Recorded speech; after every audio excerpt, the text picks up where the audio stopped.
রেজিনগর উপনির্বাচনের ঠিক আগে তৃণমূল প্রার্থী এবং রাজ্যের প্রাণী সম্পদ বিকাশ প্রতিমন্ত্রীকে নিয়ে ফের অস্বস্তিতে রাজ্য সরকার।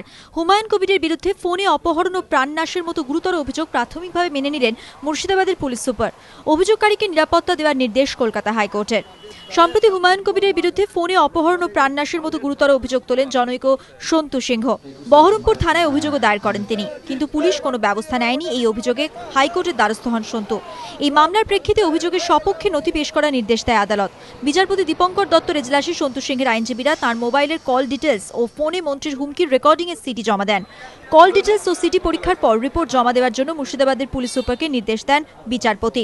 প্রাথমিক তদন্তের পর বৃহস্পতিবার হাইকোর্টের রিপোর্ট জমা দেন মুর্শিদাবাদের পুলিশ সুপার হুমায়ুন কবির। প্রাথমিক তদন্তের পর অভিযোগের সত্যতা মেনে নেন তিনি। এরপরই বৃহস্পতিবার বিচারপতি দীপঙ্কর দত্ত প্রতিমন্ত্রী হুমায়ুন কবিরের আইনজীবীকে প্রশ্ন করেন, মুর্শিদাবাদে মন্ত্রীর স্বেচ্ছাচারিতা চলবে নাকি আইনের শাসন চলবে? এরপর পুলিশ সুপারকে ফের বিচারকের নির্দেশ। সন্তু সিংহের নিরাপত্তার ব্যবস্থা করতে হবে জেলা পুলিশকেই। এজন্য কোনো খরচ সন্তু সিংহের কাছ থেকে নিতে পারবে না পুলিশ।